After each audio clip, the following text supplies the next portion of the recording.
Okay, so welcome to page 203. It is Thursday, June 18th, 2020. Awesome connections with this date, and you know that's going to be part of your assignment, so there's no way that you're getting around this. Push yourself, inspire yourself, and motivate yourself.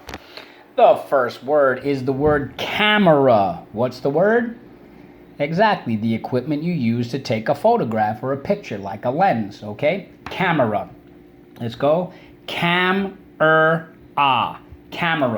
If you say it wrong, you'll spell it wrong. 3 syllables. Let's go. First syllable, cam. Second syllable, Third syllable, ah. Anybody who read a certain character this year, Cam Jansen, all right, had that photographic memory. So we have 2 things to mark up. Let's go. Underline the third sound, okay? So the next word, skip down to number 3, is the word predict. What's the word? I could not have predicted that the phone would ring as soon as I said that. Predict, all right, which means to anticipate or to conclude, to sort of suppose. I suppose this might happen. Sometimes to make a guess or to hypothesize, you speculate. Well, I'm guessing that this might happen. And predict always has to do with the future, right? Okay, anyway, like you predict things that'll happen in a story. Let's go. Predict. Okay, first syllable, pre, second syllable, dict. Now the suffix dict, or it's a Latin phrase, a Latin prefix, even though it comes at the end, it has to do with speech.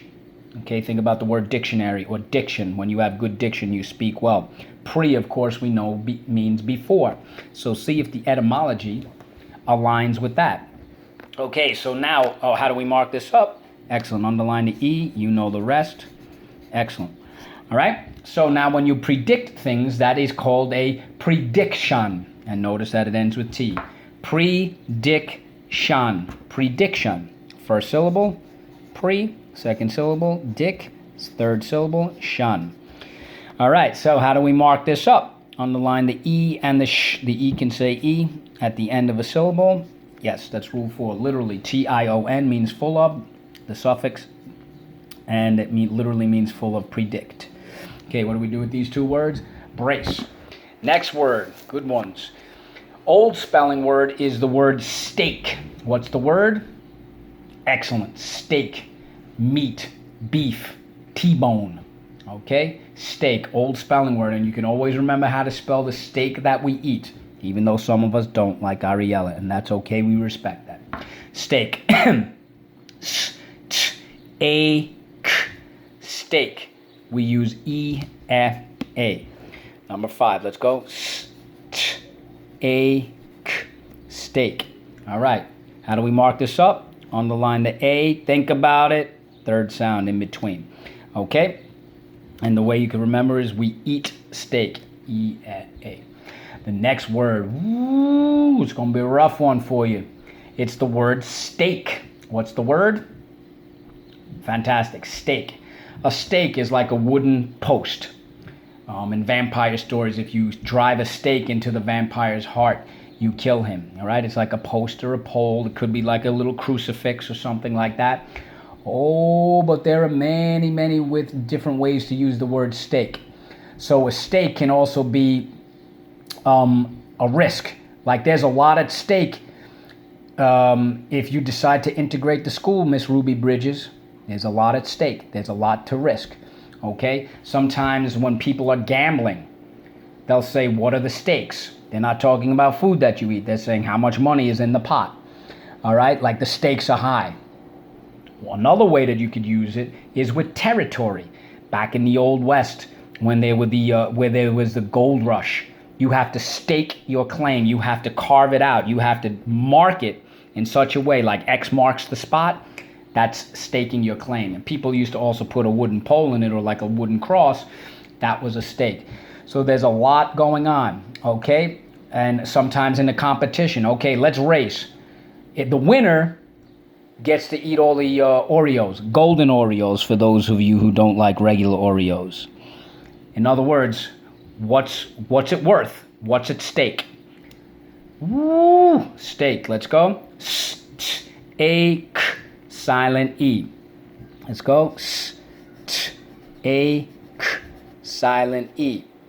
All right, how do we mark this up? Underline the A and the silent E twice. Draw an arrow back. Why? You know the rest. Good, so we could use this word steak in more than one way. It is a homograph. However, steak and steak sound the same, but they're spelled differently. They are homophones. And what do we do with these two words? Excellent. So the word steak, you need at least 4 sentences for that. Don't groan and moan and say, oh, why is he doing it? I don't know. Complaining is not going to change it. Simple as that. Get used to it, because there are a lot more. The next word is the word traffic. What's the word? Yes, you got it. Traffic. All right? Like a delay. Oh, we've all sat in traffic. We can't get to where we want to, right? Traffic is sort of interference. When it has to do with vehicles a lot. There could be traffic in supermarkets with a lot of people when you're waiting online. Traffic is when you're bunched up, when you're not really moving, or things aren't flowing smoothly, especially having to do with transportation. Traffic, let's go. Traffic, let's go. Traffic. And notice we divide the consonant by the syllable by the double consonant. Traffic. Ooh, the next word is the word stream. What's the word? Excellent. And a stream is like a pond or a brook. In the country, you see these little bodies of water. It's called a stream. However, technology has allowed this word to evolve. So now we have the word selfie. Now we have the word stream. You're going to stream those iTunes, right? You're going to play those iTunes. It's going to let that music flow. It's going to let it flow like when you search with Wi-Fi. You're going to stream. I'm streaming this on Netflix. Stream. Let's go. Stream. We use E-A, and this is an old spelling word. Let's go. Stream. How do we mark this up? Underline the E. We can use it more than one way. It is a homograph. Ooh-wee.